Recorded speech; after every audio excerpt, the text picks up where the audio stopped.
नहमदुहु व नसल्ली अला रसूलिहिल करीम अम्मा बअदु फ़अऊज़ु बिल्लाहि मिनश शैतानिर रजीम या अय्युहल्लज़ीना आमनू सल्लु अलैहि व सल्लिमू तस्लीमा अल्लाहुम्मा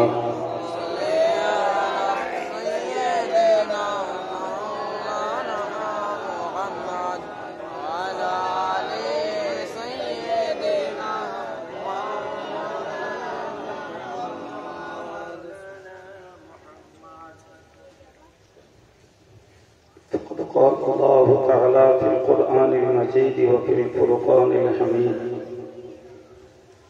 أعوذ بالله من الشيطان الرجيم وما محمد إلا رسول قد خلت من قبله الرسل إلى آخر الآية. وقال النبي صلى الله عليه وسلم كونوا من أبناء الآخرة ولا تكونوا من أبناء الدنيا أو كما قال عليه الصلاة والسلام.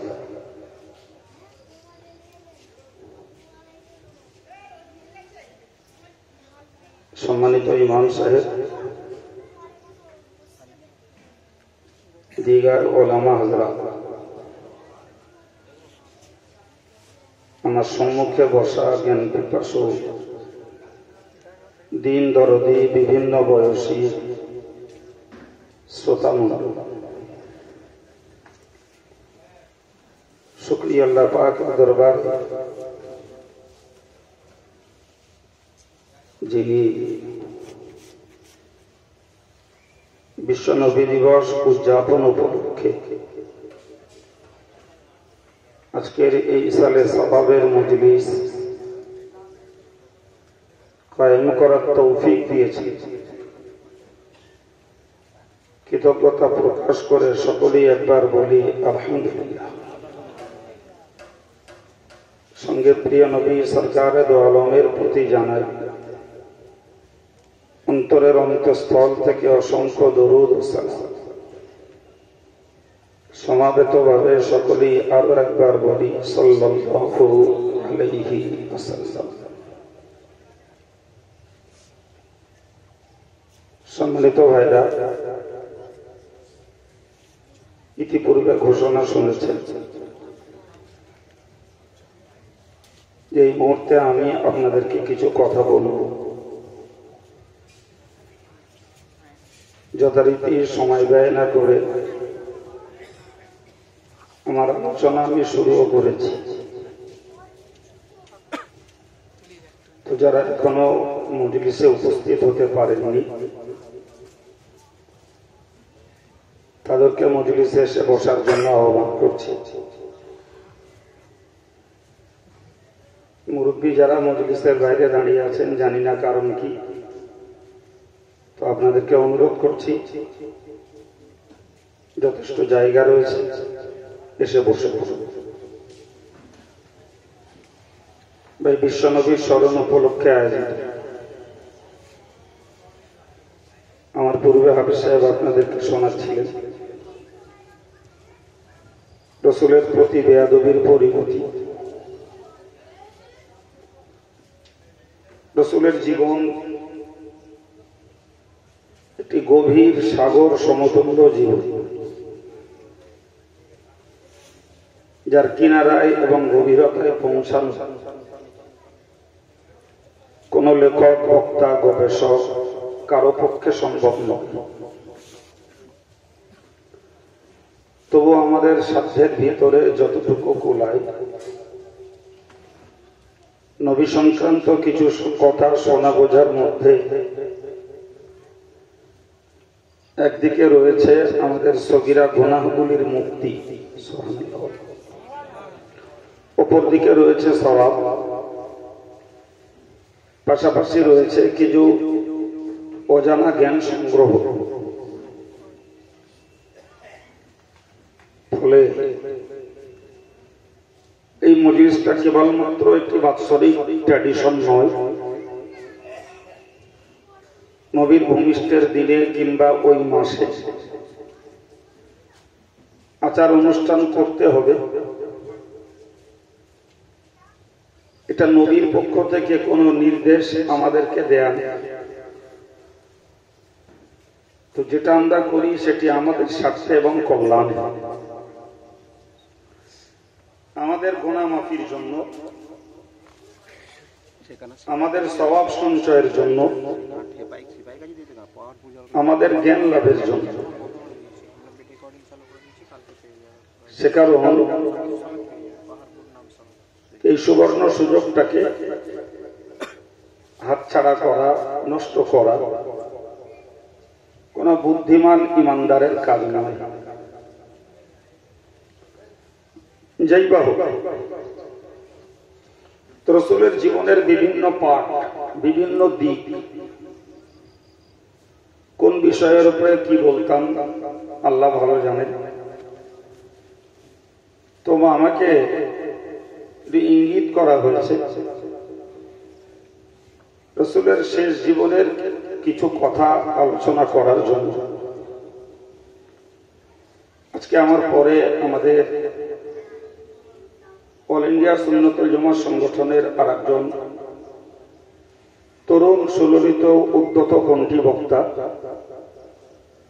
হযরত মাওলানা রজব আলী সাহেব আমন্ত্রিত রয়েছেন। তিনি এসেও তার রুচিশীল কথা আপনাদেরকে শোনাবেন। তো আমরা যারা বসেছি আমি সকলের কাছে অনুরোধ করব, মনোযোগ ঠিক রেখে একাগ্র চিত্তে যে কয়েক মিনিট কথা শুনতে পাবে সেগুলোকে বরকত মনে করে সংগ্রহ করব ইনশাআল্লাহ। আমি শুরুতে কোরআন শরীফের একটি আয়াত পড়েছি, পরবর্তী সময়টাকে ওই আয়াত পাকের সঙ্গে সংশ্লিষ্ট এবং সম্পৃক্ত আরো কিছু কথা শোনাবার চেষ্টা নেব ইনশাআল্লাহ। ভাই, আমরা একটা আয়াত জীবনব্যাপী শুনে আসি, বিশেষত কোন মানিয়াতের সবরে সানির মজলিসে বেশি করে শুনতে পাওয়া যায়, কুল্লু নাফসিন যায়িকাতুল মাউত, যার সরল অর্থ হলো প্রত্যেক প্রাণীকেই মৃত্যুর আশ্বাস গ্রহণ করতে হবে। ব্যাপারটা যেমন আমরা শুনি আর বাস্তবটাকেও ভালোভাবে উপলব্ধিও করি। কারণ আমরা এমন কোন মানুষ নেই যার কোন প্রিয়জন, আপনজন, পরিচিত মানুষ মৃত্যু মুখে পতিত হননি। এবং আমরা যারা পৃথিবীতে বেঁচে আছি আমরাও জানি যে কোনো অজানা মুহূর্তে আমরাও মরণ দুয়ারে পৌঁছাবো, ঠিক কিনা? কথা বলে এটাকে তো উপেক্ষা করার, উড়িয়ে দেওয়ার কোন যুক্তিতে, দর্শনের তথ্যে এটাকে ডিটেন করানোর ক্ষমতা কারণ পৃথিবীতে আমরা কেউ বাঁচতে আসি, মরতে এসেছি। বাঁচার নামে যেগুলো করছি এগুলো প্রকৃতপক্ষে বাঁচন নয়, বেঁচে আছে। তাই যুগ কাল সময়ের সঙ্গে চলতে যেয়ে কিছু করতে হয়, করছি।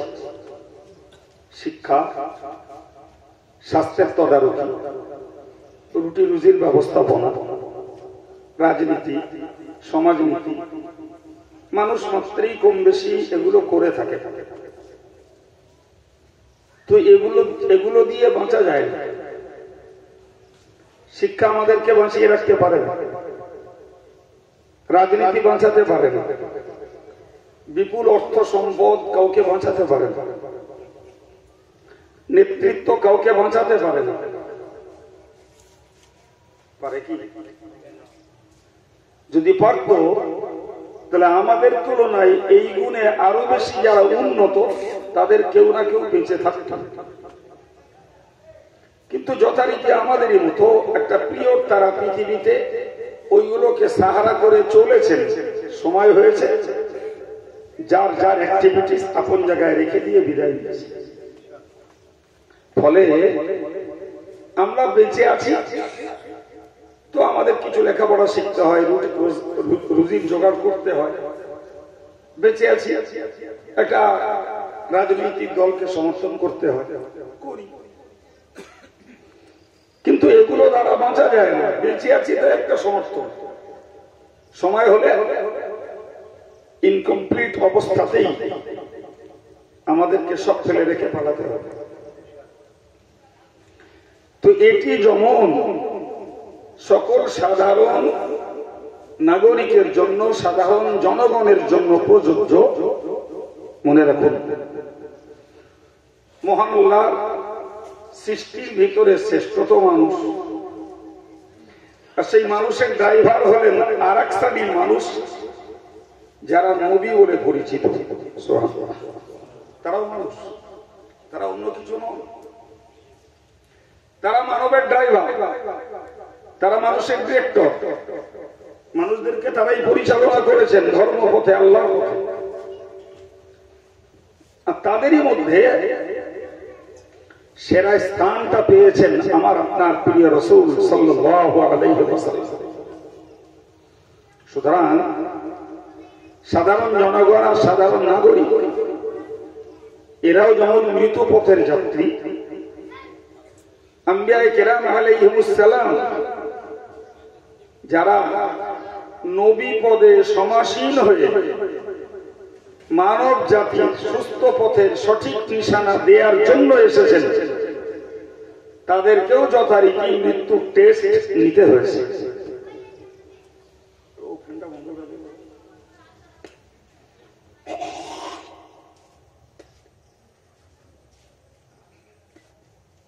তাদেরকেও যথারীতি মৃত্যুর স্বাদ গ্রহণ করতে হয়েছে। কেউ যদি পৃথিবীতে শক্তি, অর্থ, নেতৃত্বের বিনিময়ে কেউ অমরত্ব লাভ করতে পারতেন, তাহলে আর কেউ না হোক নবী সুলাইমান আলাইহিস সালাম অমরত্ব লাভ করতেন। কারণ তার নেতৃত্ব ছিল, শক্তি ছিল, বিশ্ব অর্থ ভান্ডার ছিল তার কাছে। কিন্তু সময় হয়েছে, তিনি তখন বাইতুল মুকাদ্দাস নির্মাণের কাজের তদারকি করছেন। জি, একটা খুঁটিতে ভর দিয়ে দাঁড়িয়েছিলেন। তার নির্দেশে জিন জাতি বাইতুল মুকাদ্দাস নির্মাণের কাজ করছে।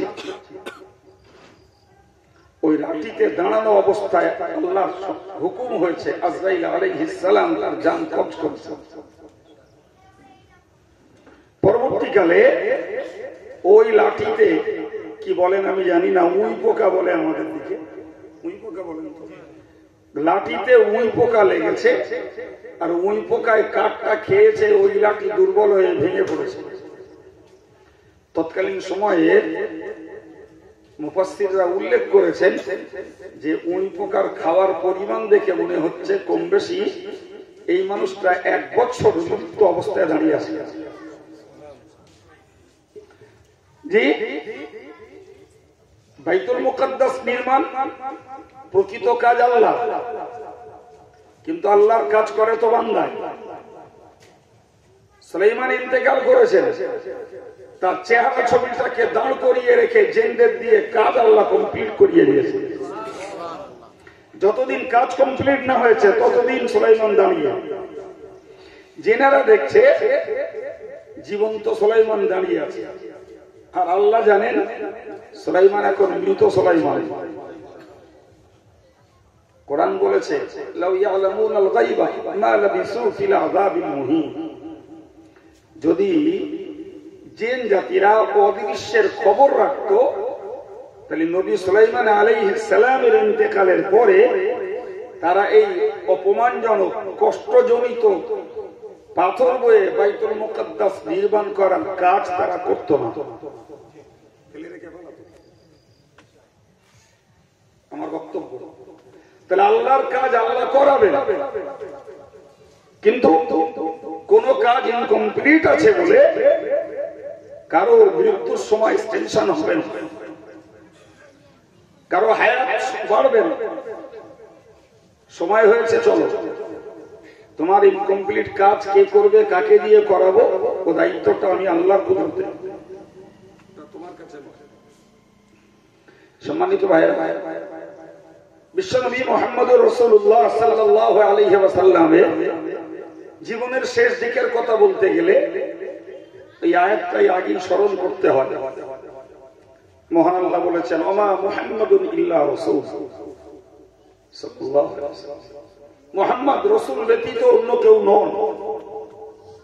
মুহাম্মদ আল্লাহর বার্তাবাহক, আল্লাহর দূত। বান্দার সঙ্গে আল্লাহর সম্পর্কের মিডিয়াই হলেন হযরত মুহাম্মদুর রাসূলুল্লাহ। কিন্তু মনে রাখতে হবে, কদ খালাত মিন ক্বাবলিহির রাসূল, মুহাম্মদ আজকের শুধু একক নবী নন, তার স্বজাতীয় নবী তার পূর্বে 1 লক্ষ মতান্তরে 2,23,999 জন পয়গম্বরকে আমি আল্লাহ পাঠিয়েছি। তারাও সময় মতো পৃথিবীতে কাটিয়ে তাদের ডিউটি তারা পালন করেছেন। আমি আল্লাহ আবার তাদের ডেকে নিয়েছি।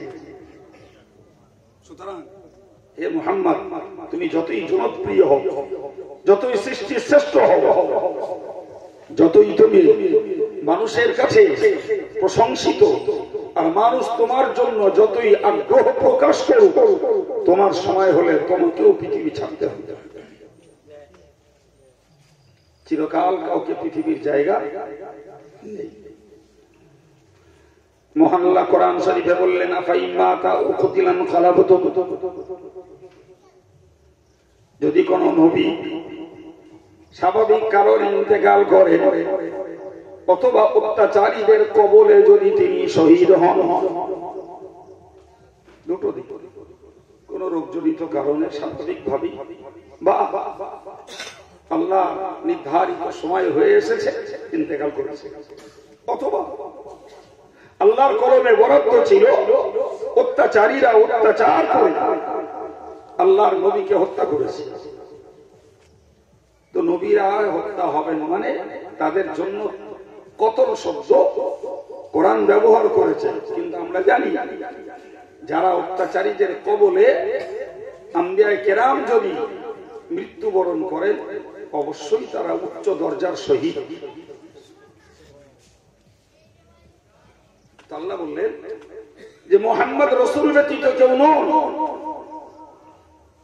এবং তার মতো রাসূল নবী পৃথিবীতে আরো এসেছেন, তারাও বিদায় নিয়েছেন। জি, ফলে ওগো নবী, তোমাকেও এই পৃথিবী থেকে বিদায় নিতে হবে। তবে তোমরা মনে রাখো, যদি আমার নবীর ইন্তেকালের বাদে তোমরা যদি তোমাদের পিছনের জীবনে ফিরে যাও, তথা পূর্বে তোমরা যে নীতিতে, যে বিশ্বাসে, যে ধর্মে তোমরা ছিলে, নবী ইন্তেকাল করেছেন ভেবে যদি সেই ধর্মে আবার ফিরে যাও, তাহলে নিশ্চিত করে মনে রাখো, পিছনে ধর্মে যারা ফিরে যায়, কখনোই আল্লাহকে তারা কোনো ক্ষতি সাধন করতে পারে না। তুমি যদি ইসলাম ধর্মকে ত্যাগ করে ভিন ধর্মে চলে যাও, তোমার তো পূর্ব ধর্মে যদি আবার তুমি রিটার্ন করো, তোতে আল্লাহ কিছু যায় আসে, ঠিক না? আরে আমি নামাজ কালাম ইবাদত আমল করবো না, আল্লাহ কি যায় আসে? নাউজুবিল্লাহ।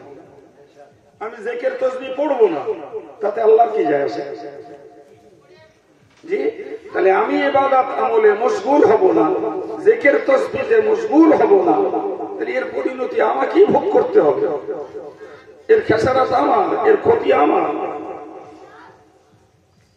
তো আল্লাহ কোরআন শরীফে এটাই ব্যক্ত করেছে যে অন্য নবীরা যেমন বিদায় নিয়েছেন, আমার শ্রেষ্ঠ সৃষ্টি হাবিবে ইলাহি সরওয়ারে কায়নাত মুহাম্মদুর রাসূলুল্লাহ সাল্লাল্লাহু আলাইহি ওয়াসাল্লাম কি ইন্তেকাল করবেন।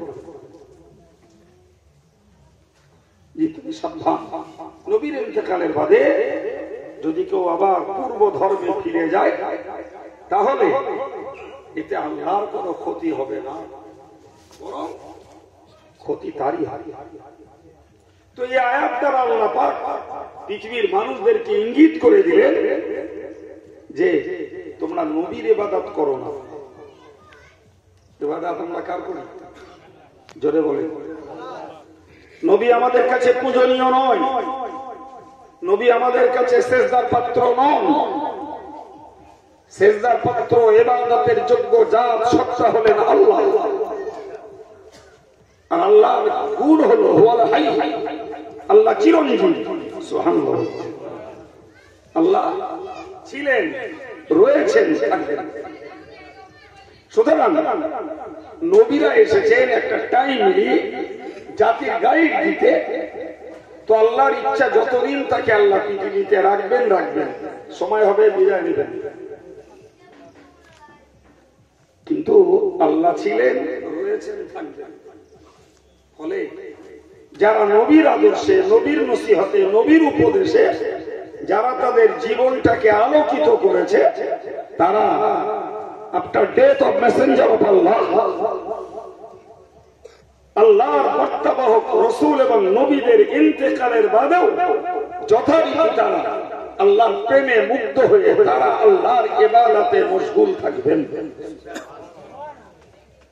এটা আমাদের জন্য একটি উৎসাহ এবং সতর্কবার্তা। সম্মানিত ভাইরা, তাহলে আমরা এই আয়াত থেকে স্পষ্ট বুঝে নিলাম যে রাসূলুল্লাহকে পূর্বেই আল্লাহ মৃত্যুর পরোয়ানা বার্তা দিয়ে রেখেছিলেন। জি, রাসূল তো নিজেই বলেছেন, রাসূল নিজেই বলেছেন, লাউ তা'লামুনা মা আ'লামু মিনাল মাউত, আমি রাসূল মৃত্যু সম্পর্কে যা জানি তোমরা যদি অতটা জানতে, লামা দাহিকতুম কালীলান ওয়ালা বাকাইতুম কাসীরা, অবশ্যই তোমরা কম হেসে বেশি কাঁদতে। কথা ঠিক না ভুল? যে মানুষটা যে ব্যাপারে বেশি জ্ঞাত, বেশি জানেন, সে মানুষটা সে ব্যাপারে বেশি সতর্ক এবং সাবধান হন।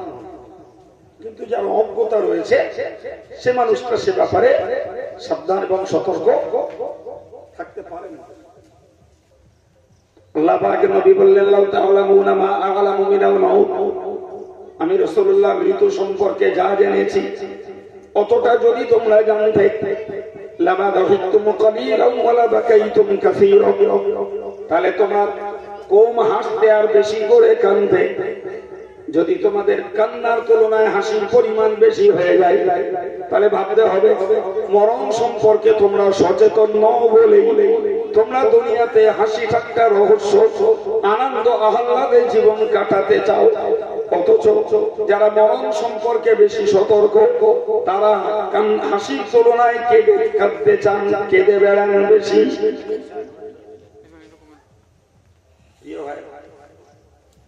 রাসূলুল্লাহকে দেখা গেছে, রাসূলুল্লাহ একটা আয়াত পড়ে সারাটা রাত কেঁদেছেন। কটা আয়াত বললাম? একটা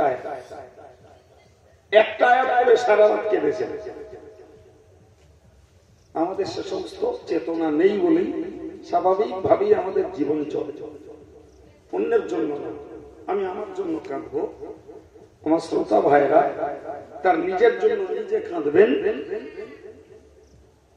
এটা তো অন্যের জন্য নয়, নিজের জন্য। কিন্তু রাসূল নিজের জন্য কাঁদেননি, রাসূল কেঁদেছেন উম্মতে মুসলিমার জন্য। চিল্লে বলুন সুবহানাল্লাহ। ওই বাচ্চাগুলো কবিতায় কি বলছিল গো? ওই কথাটা বলছিল, শুনছিলেন না? শুনছিলেন? যদিও ওরা বয়সে কাঁচা, কিন্তু এই অভ্যাসগুলো করানো ঠিক নয়, কারণ এরা মেয়ে সন্তান। কি বলছে শুনতে পাচ্ছেন? যদিও বয়সে কাঁচা, কিন্তু অভ্যাসগুলো এদের করানো ঠিক না। একটা দিন আসবে যেদিন অ্যাডাল্ট পিরিয়ডে পৌঁছে যাবে, তখন এর তুলনায় এই নাচ গাওয়ার ধাঁচ, ধরন, ঢং, স্বর, সুর ওদের আরো বাড়বে। তখন ওদের পর্দা সীমানাটা ছাড়িয়ে যাবে।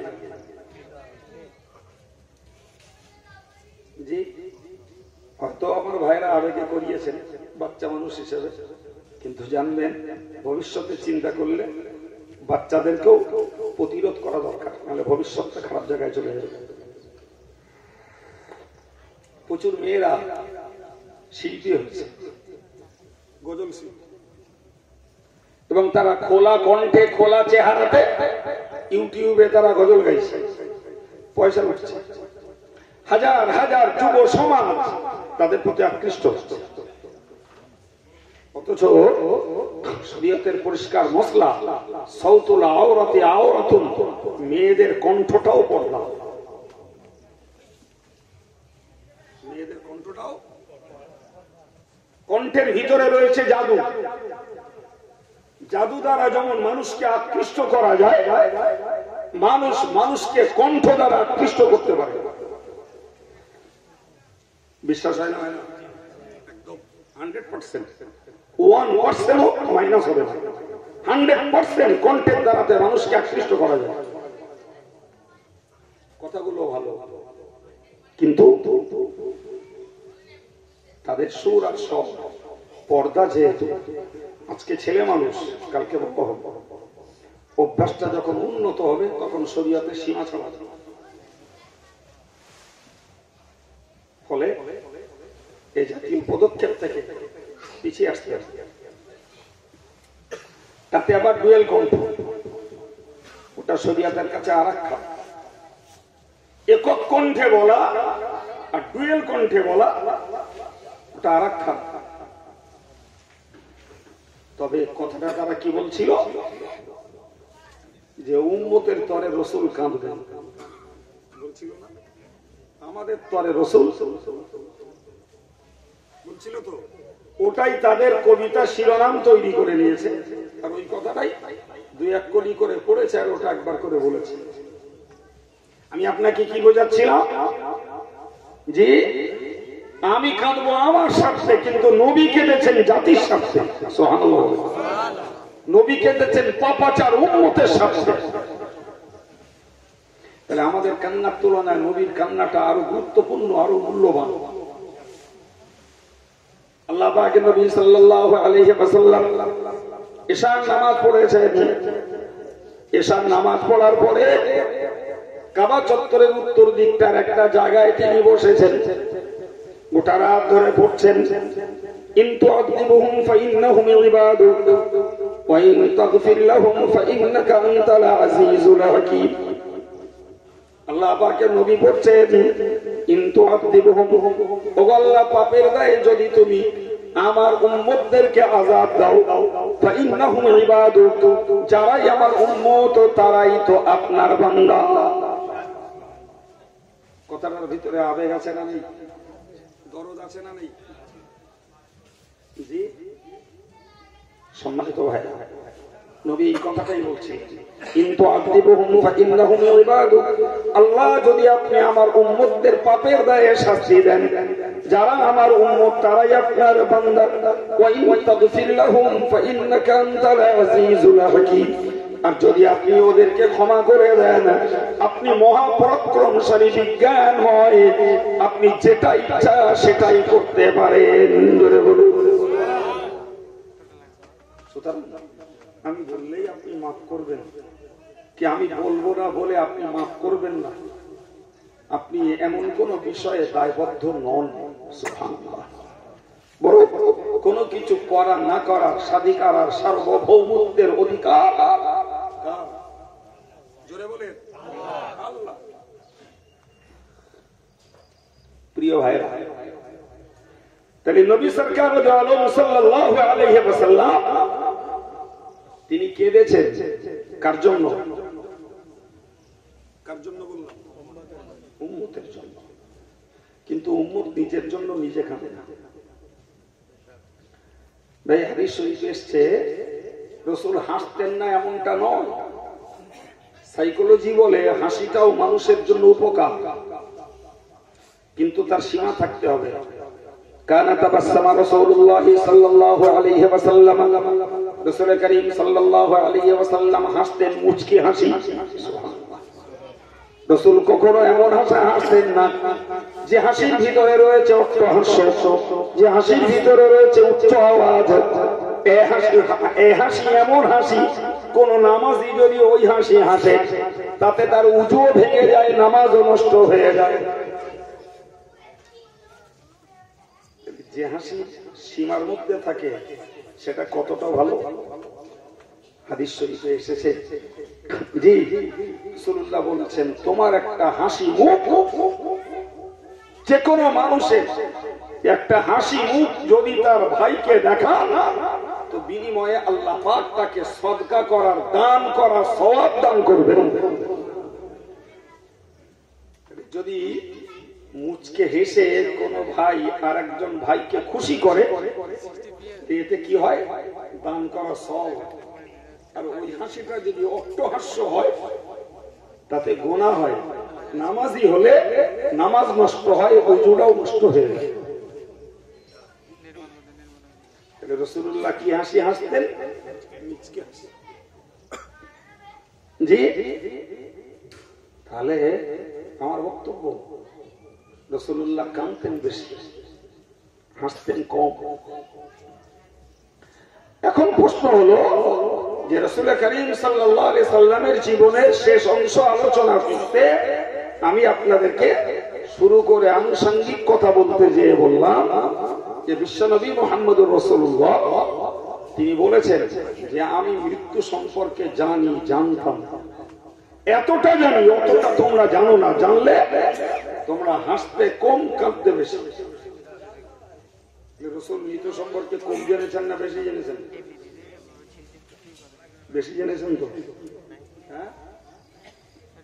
সম্মানিত ভাইরা আমার, মনে রেখে দিন, বিশ্বনবী মুহাম্মদুর রাসূলুল্লাহ সাল্লাল্লাহু আলাইহি ওয়াসাল্লাম নিষ্পাপ মানুষ, নিখুঁত মানুষ, নিদাগ মানুষ।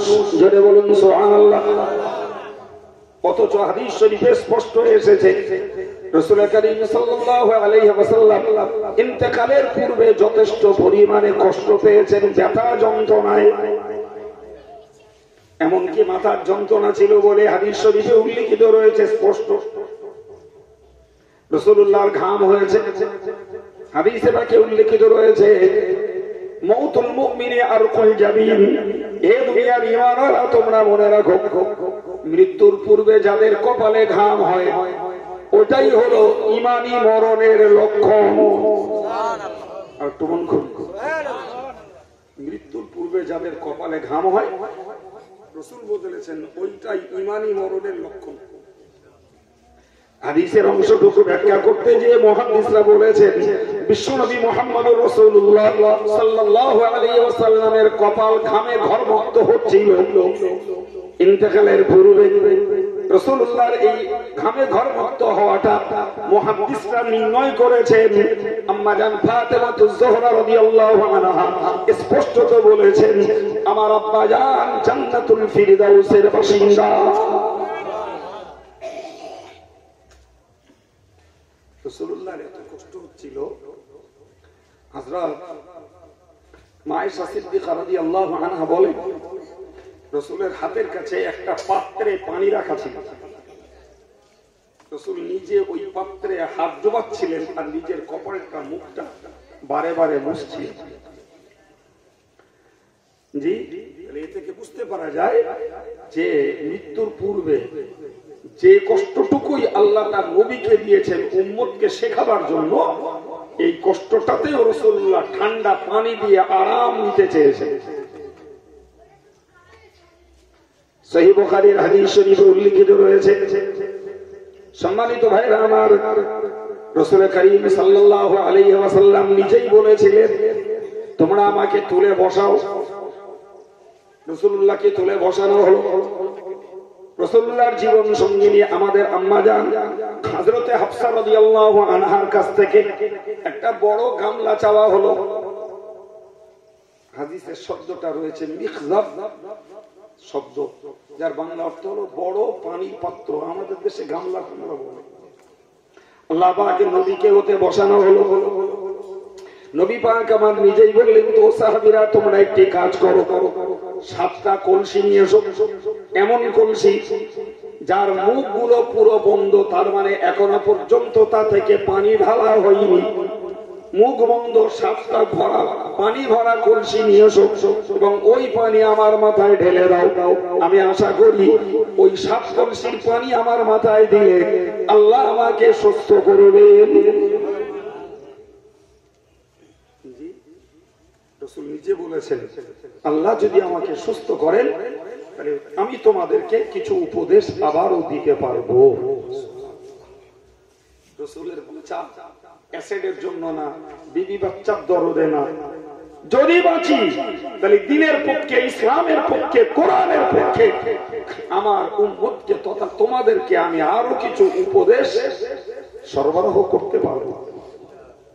আল্লাহ পাকের ইচ্ছা হাদিস শরীফে উল্লেখিত হয়েছে, সাহাবায়ে কেরামেরা ওই পাত্রটাকে বসিয়ে দিয়ে রাসূলুল্লাহর মাথার উপরে 7 মশকের 7 কলসির পানি রাসূলের মাথায় ঢালা হলো। আলহামদুলিল্লাহ, এর অব্যবহিত পরই রাসূলুল্লাহ বেশ কিছুটা স্বস্তি অনুভব করলেন। রাসূলকে যখন সেখান থেকে তোলা হলো, রাসূল বললেন, আমাকে জমাতে নিয়েছে। কোথায় যাবে?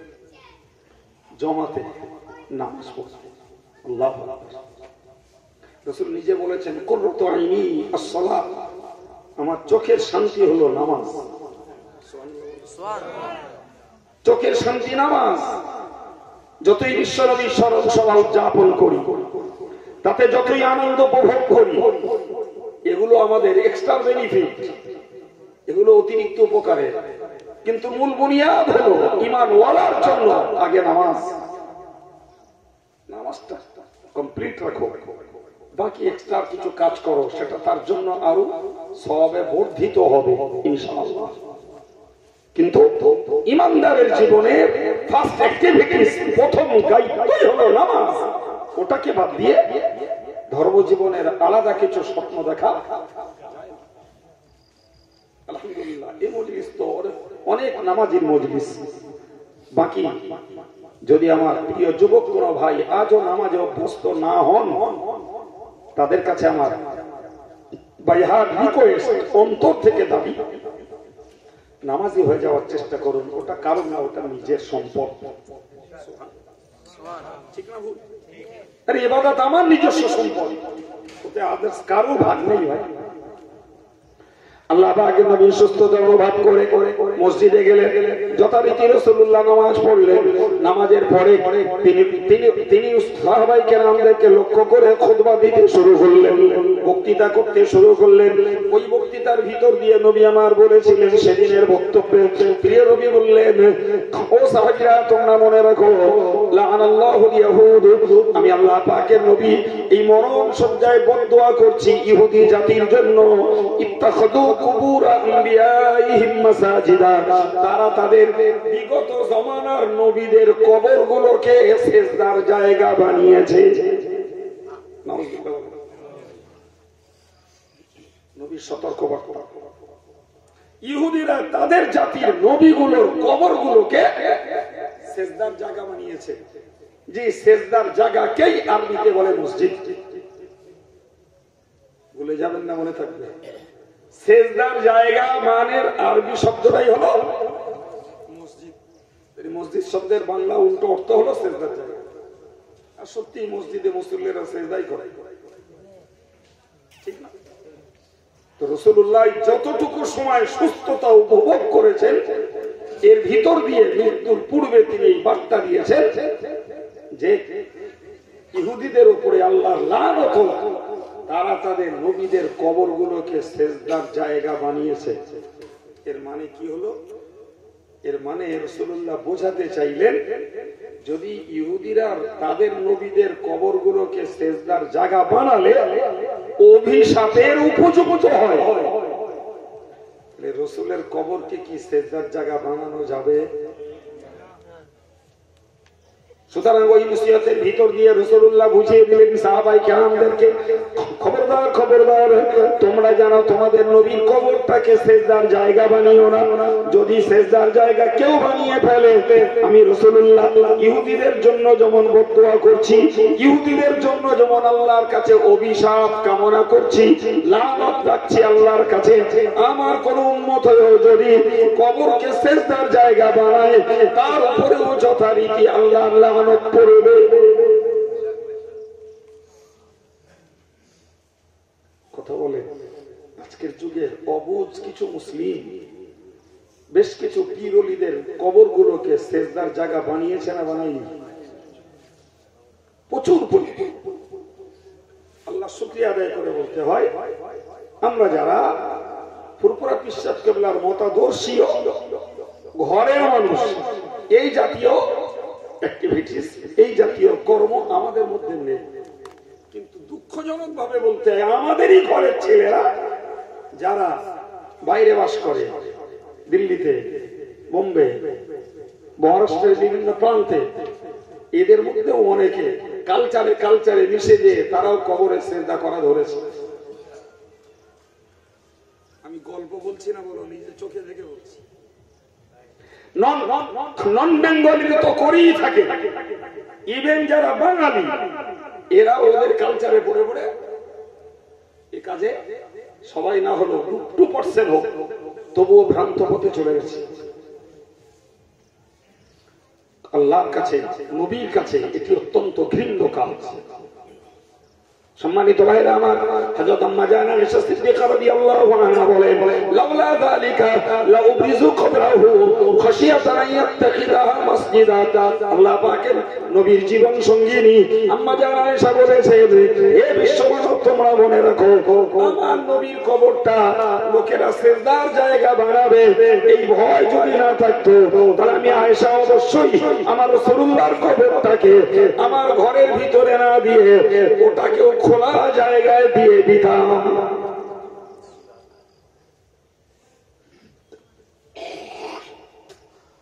হাজী সাহেব যারা হজ করেছেন তারা জানে, রাসূলের মাজারটুকু দেখা যায় এতটুকু গোল একটা ফটক দ্বারা। ঠিক বলছি না ভুল বলছি?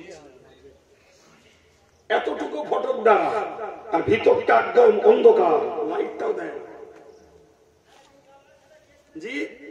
তার মানে এই অল্প মুহূর্তের ভিতরে ভালোভাবে দেখাও সম্ভব হয়। পাছে আবেগ ভরা উম্মতেরা শিরক করে বসে। আম্মা জান আয়েশা বললেন, যদি রাসূলের মাজারটাকে এরা সেজদার জায়গা বানাবে এই ভয় না লাগতো, তাহলে আমি রাসূলের কবর আমার হুজরার ভিতরে না দিয়ে প্রকাশ্য দিত।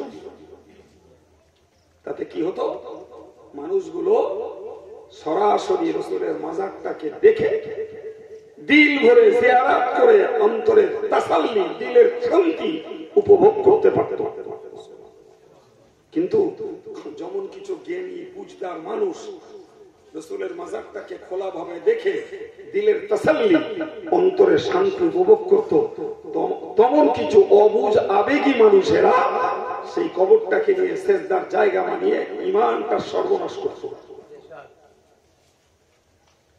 আমি আমার নিজের চোখে দেখেছি। হাতে রুমাল আছে হাজী সাহেব, আমার সামনে যাচ্ছেন, আমিও পিছনে যাচ্ছি, সালাম দেব, মানে রাসূলের সালাম দেওয়ার জন্য মসজিদে নববীর বাবু সালাম দিয়ে ঢুকতে হয়।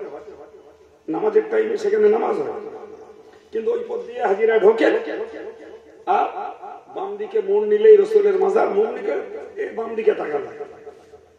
তো আমি আমার সামনে থাকা কিছু হাজিদের মধ্যে একজনকে দেখছি, এই রুমালটাকে তিন কোণা করেছে, দূরে দাঁড়িয়েছে, এই একটা দেয়াল তোলা, ধরুন বুক বরাবর আন্দাজে বলছি, মাঝখানে একটা প্যাসেজ, ওখানে মিলিটারি আর পুলিশ দাঁড়ানো, তারপরে রাসূলের মাজার যে ঘরের দেওয়া, ওর ভিতরে বলো এরা কি ধরনের বোকামি, এই রুমাল নিয়ে ছুড়ে দিল দেয়ালের গায়ে, আর দিয়ে রুমাল চুমু দিচ্ছে। আমার চোখে দেখা, তো কোথায় রাসূলের মাজার? আর এখান থেকে রুমাল ছুটছে মাজারে নাই, মাজারের যে ঘরটার ভিতরে সেই ঘরের দেয়ালে, আর ওটা চুমু দিচ্ছে। আচ্ছা, এটা কোন ইসলামী বিশ্বাস হলো ভাই? সৌদি গভর্নমেন্টের পুলিশ স্পষ্ট রুমাল মেরি টেনে নিয়ে পুলিশ হাঁটছে ততক্ষণে হাজি পা।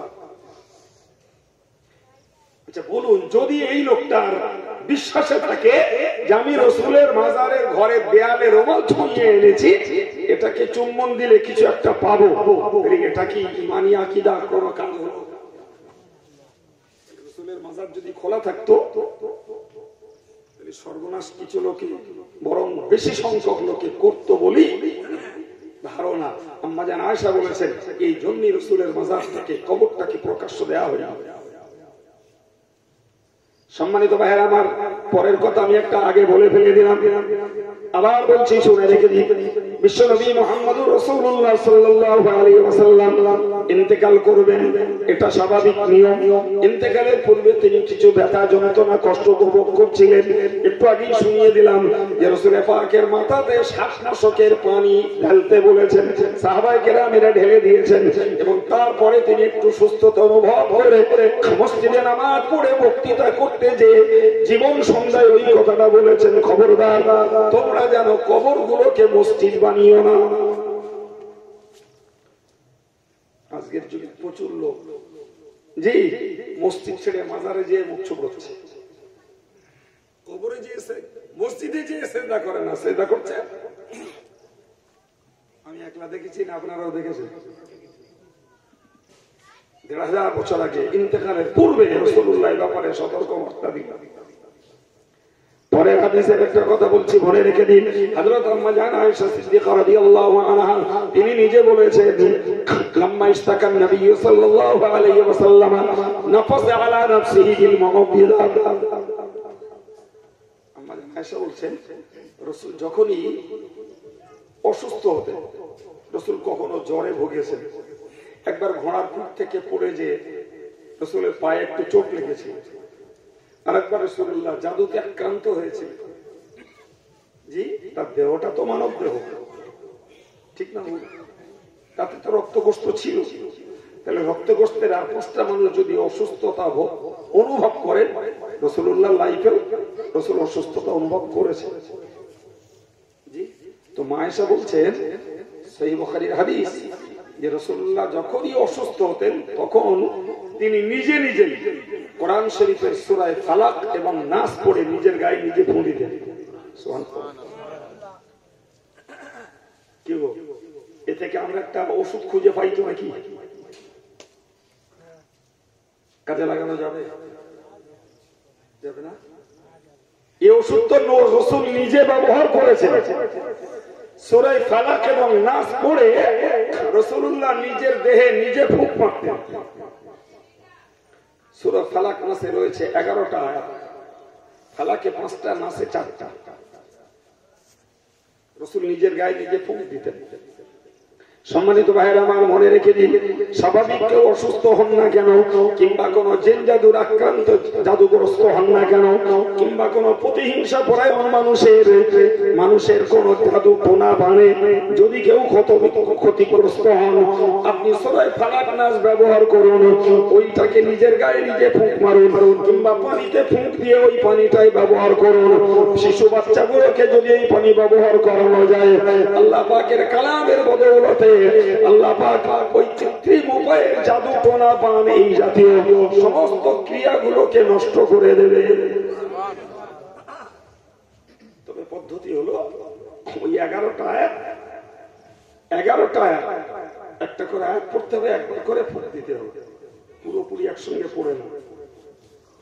যাই হোক, তো মা আয়েশা বলছেন যে রাসূলুল্লাহ এটা করতেন, আমি জানি। তো রাসূল এটা করতেন বলে যখন রাসূলুল্লাহর ওই রোগ, যে রোগে রাসূল ইন্তেকাল করেছেন, তার ব্যথা যন্ত্রণার পরিমাণটা যখন খুব বেড়ে গেল, ওই সময়তে আমি রাসূল আমি আয়েশা নিজে তাফিকতু আনফিসু আলা নাফসিহি, আমি আয়েশা ওই ফালাক নাস পড়ে রাসূলুল্লাহর গায়ে ফুঁক দিতে লাগলাম। আয়েশা নিজে বলছেন আমি রাসূলুল্লাহর গায়ে ফুঁক দিলাম। আর কি করছিলাম? রাসূলকে দেখেছি, রাসূল যখন ফুঁক দিতেন সঙ্গে একটু হাত বোলাতেন, সুবহানাল্লাহ, সঙ্গে একটু কি করতেন? হাত বোলাতেন। রাসূলের কাছে কোন শিশু গেলেও তিনি একটু হাত বুলিয়ে দিতেন। তো রাসূল নিজের গায়ে যখন নিজে ফুঁক দিতেন, নিজেও হাত বোলাতেন। মা আয়েশা বলছেন আমি ফালাক নাস পড়ে আমার রাসূলের গায়ে যখন ফুঁক দিচ্ছিলাম, রাসূলের নিজের হাতটাকে নিজের দেহে মোসা করে দিচ্ছিলাম। আমসাহু বিয়াদিহি আনহু, আমি রাসূলের নিজের হাত দ্বারা রাসূলের গায়ে মোসা করছিলাম। আল্লাহু আকবার। তাহলে এ থেকে বুঝতে পারা যায় জি ভাই রাসূলুল্লাহ মরণ যন্ত্রণায় এতটা কষ্ট পাচ্ছিলেন যে নিজে পানি দিয়ে কপাল মুছেছেন, চেহারা মুছেছেন, তার গায়ে তিনি 7 কলসির পানি ঢালতে বলেছেন। আম্মা জান আয়েশা নিজে রাসূলের কাছ থেকে শিখে সূরা ফালাক আর নাস পড়ে রাসূলের গায়ে পানি দিচ্ছিলেন। ভাই এগুলো কি? আমাদের নিজস্ব মানবিকতা, নিজেদের চেষ্টা, জি, এবং এটা আমাদের মনের তুষ্টি, যদি আল্লাহ একে সুস্থ করে। কি গো, তো যত ট্রিটমেন্ট করি না কেন, আর রাসূলের জন্য সাহাবারা যত ট্রিটমেন্ট করুন না কেন, আত্মবিশ্বাসে তাদের কোনো ঘাটতি ছিল না যে সময় হলে রাসূল বিদায় নেবেন। চিকিৎসা করে কাউকে বাঁচানো যায়? কথা বলেন। চেন্নাই, ভেলোর, বেঙ্গালোর কোথায় নিয়ে যাবে? অক্সিজেন চলবে, রূপ পেরিয়ে অক্সিজেন মেশিন দামি, জি ডেড বডি হয়ে গেছে, মেশিন দামি, মেশিন ভিতরে পারত চড় করে নেমে চলে। তাহলে চিকিৎসা দিয়ে বাঁচানো যায় না, কিন্তু চিকিৎসা করার অনুমতি দিয়েছেন খুদ রাসূলুল্লাহ নয়, স্বয়ং আল্লাহ। আল্লাহ পাকের নবী বলেছেন মা আনজালাল্লাহু দান ইল্লা আনজালাল্লাহু শিফা। হে বিশ্ব মানব, তোমরা মনে রাখো মা আনজালাল্লাহু দান, আল্লাহ পাক পৃথিবীতে এমন কোন রোগ দেননি যে রোগের ঔষধ আল্লাহ পাঠাননি। জোরে বলো, বলো, বলো, আরেকটু মন খুলে বলো। পৃথিবীতে যত রোগ আল্লাহ দিয়েছেন, প্রত্যেকটা রোগের ঔষধ আল্লাহ পাঠিয়েছেন। কি গো, ঔষধ যখন আল্লাহ পাঠিয়েছেন, তাহলে ঔষধ ব্যবহার করাই দোষ নাই তো? কথা বলে। আরে রাসূলের জমানা মেডিকেল সায়েন্সের যুগ নয়, আজকে মেডিকেল সায়েন্সের যুগ। আমরা মেডিকেলে আবিষ্কৃত ঔষধ ব্যবহার করি, জি, কিন্তু রাসূল কারীমের যুগ তো মেডিকেল সায়েন্সের যুগ নয়। রাসূলের জমানার মেডিকেল সায়েন্স বলেন আর যাই বলেন সেটাই সব আল কোরআন। নবী আমার নিজে বলেছেন, ও সাহাবীরা তোমরা মনে রাখো, আমি রাসূলুল্লাহ বলছি, সূরা ফাতিহার একটি নাম হলো সূরাতুশ শিফা। সূরাতুশ শিফা দাওয়াউন লিকুল্লি মারিদ, প্রত্যেকটা রোগের জন্য সূরা ফাতিহা হলো ঔষধ। ইল্লাল হাম, কেবলমাত্র মরণ রোগ ব্যতীত, মরণ রোগ সারে না সূরা ফাতিহা পড়ে ফুঁক দিলেও, কিন্তু মরণ ব্যতীত যত রকমের রোগ রয়েছে, সত্যকারের আত্মবিশ্বাস নিয়ে যদি সূরা ফাতিহা পড়ে ফুঁক দেওয়া যায়, ওই ফাতিহার বদৌলতে আল্লাহ পাক তাকে রোগ মুক্তি দান করবেন। কিন্তু আমাদের বিশ্বাসের দুর্বলতা, আমাদের খাওয়া পেওয়ায় হালাল হারামে সংমিশ্রণ আছে না নেই? সূরা ফাতিহা পড়ছি, 3 ডাক্তার বাদ দিচ্ছি, তাহলে ফাতিহার উপরে বিশ্বাস কই হলো? বলে ফালাক নাস পড়ছি, কিন্তু মনে মনে করছি কালকে একটু ডাক্তার বাড়ি নিয়ে যাবো, কেন যে এমনটা হচ্ছে? তাহলে আমার বিশ্বাস তো গাঢ় হইল। তো মা আয়েশা নিজে বলছেন রাসূলের মৃত্যু শয্যায় যে রোগে মরণ হয়েছে, ওই রোগে আমি রাসূলুল্লাহকে সূরা ফালাক নাস পড়ে ফুঁক দিয়েছি। জি, তাহলে আমরা বিশ্বাসটাকে ঠিক রেখে সূরা ফাতিহা পড়ে ফুঁক দিতে পারি। আবার ফালাক নাস পড়েও দিতে। আমাদের দেশে তাবিজ কবজের ব্যবহার প্রচুর আছে না? কথা বলেন। যারা পেশাদারি তদবিরকারক তারা লিখে পারে না, সব জেরক্স দিচ্ছে। ভুল বলছে মনে হচ্ছে নাকি? লিখে আর দেয় না, মানে খরিদ্দারের এত চাপ, লেখার সময় নেই, জেরক্স করে টাল মেরে মুড়ে রেখেছে। জি যাচ্ছে একটা করে কোটরতে একটা করে দিয়ে দেওয়া হচ্ছে। আরে বাবা, এই হাতের লেখায় থাকে একটা ফয়েজ, এতে থাকে একটা বরকত, জানেন? ফলে ওই বরকতটা থেকে বঞ্চিত হয়ে যায় জেরক্সের তাবিজ। সেই ফায়দা ওর থেকে আর আসে না। জি, তো শরীয়তের মৌলিক মসলাতে হাদিস শরীফে দেখেছি আমরা যে শিশুদের গলায় তাবিজ দেওয়ার রেওয়ায়েত হাদিস পাকে এসেছে।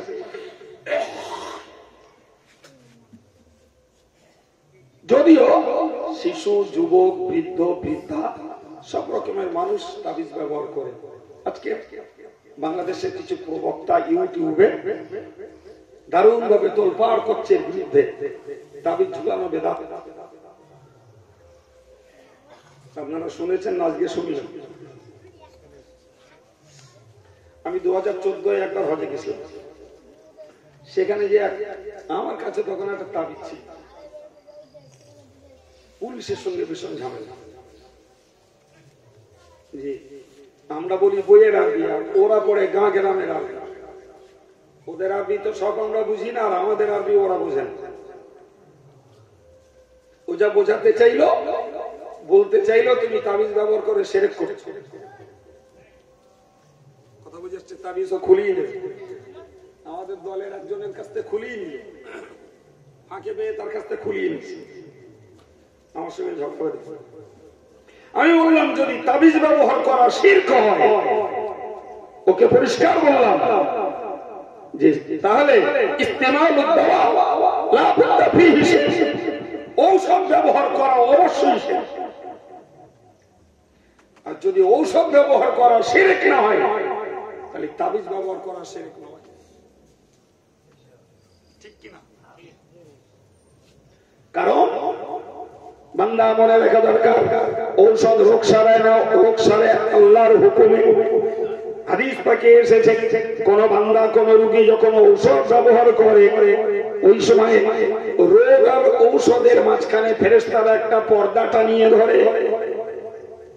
যতক্ষণ আল্লাহর হুকুম না হয় ততক্ষণ পর্যন্ত এই পর্দা সরে না।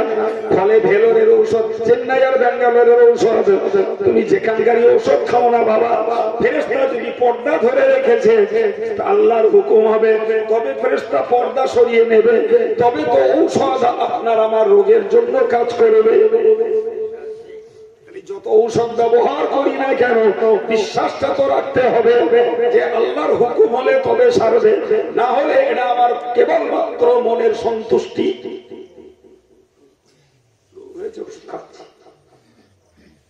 আল্লাহ সারালি, আল্লাহ যদি না সারায়, ডাক্তার আর হাইফাই কোম্পানির প্রোডাক্ট ওষুধ কারোর ক্ষমতা না। আমার ভাইরা, মুরব্বীরা, সবাইকে আমি অনুরোধ করে বলবো, তাবিজ ব্যবহার করা কোন জায়গায় যদিও জায়েজ, কিন্তু মনে রাখতে হবে পীর সাহেবের তাবিজ, মৌলানার তাবিজ, মুফতির তাবিজ, কারো তাবিজে কিচ্ছু হবে না, ওটা ঔষধের মতো একটা হেল্লা। যদি আল্লাহর হুকুম হয় তবে তো ও তাবিজও ঔষধের মতো কাজ করবে। এখন যদি কারো মনে হয় যে আমি তাবিজ ব্যবহার করছি মানে আমার রোগ সেরে যাবে, ভ্রান্ত বিশ্বাস। মনে থাকবে কিছু, আমি রাসূলের শেষ জীবনের কথা বলতে যে আনুষঙ্গিক কথা বলছি জ্ঞানের জন্য। সম্মানিত ভাইরা আমার, বিশ্বনবী মুহাম্মদ রাসূলুল্লাহ সাল্লাল্লাহু আলাইহি ওয়াসাল্লাম কয়েক দিনের অসুস্থ থাকে, কয়েকদিনের অসুস্থতার মধ্যে মাঝে মাঝে যে কোনো উসিলায় হোক, ভোগ দেওয়ার বরকতেই হোক কিংবা পানি ঢালার বরকতেই হোক, আল্লাহ পাকের ইচ্ছায় তিনি মাঝে মধ্যে সুস্থ হয়েছেন। আর যখনই সুস্থতা লাভ করেছেন, রাসূলের প্রথম টার্গেট হলো নামাজ পড়া। এই অসুস্থতার পিরিয়ডে একটি ঘটনা, সাহাবায়ে কেরামেরা মসজিদে জমায়েত হয়ে দাঁড়িয়েছেন। মুসলিম কমিউনিটির যিনি রাষ্ট্রপ্রধান তিনি মসজিদের ইমাম। একটু মহব্বত করে বলেন। জি, রাসূল যতদিন ছিলেন মসজিদে নববীর ইমাম তিনি। হযরত আবু বকর যতদিন ছিলেন ততদিনের ইমাম আবু বকর। হযরত ওমর যতদিন ছিলেন ততদিনের ইমাম ওমর। ওসমান যতদিন ছিলেন ততদিনের ইমাম ওসমান। আলী যতদিন ছিলেন ততদিনের ইমাম আলী রিদওয়ানুল্লাহি তাআলা আলাইহিম আজমাইন। ভাই, আমাদের দেশের সামান্য জনপ্রতিনিধি তাদেরই নামাজ পড়ার টাইম নাই। ঠিক বলছি না? জি, রাসূলুল্লাহ একটু সুস্থতা উপলব্ধি করেছেন, ভাই নামাজে যাবে। অবাক কাণ্ড, সাহাবায়ে কেরামেরা ওয়েট করছেন রাসূল মুসলিম কমিউনিটির ইমাম তিনি আসবেন নামাজ পড়াবেন।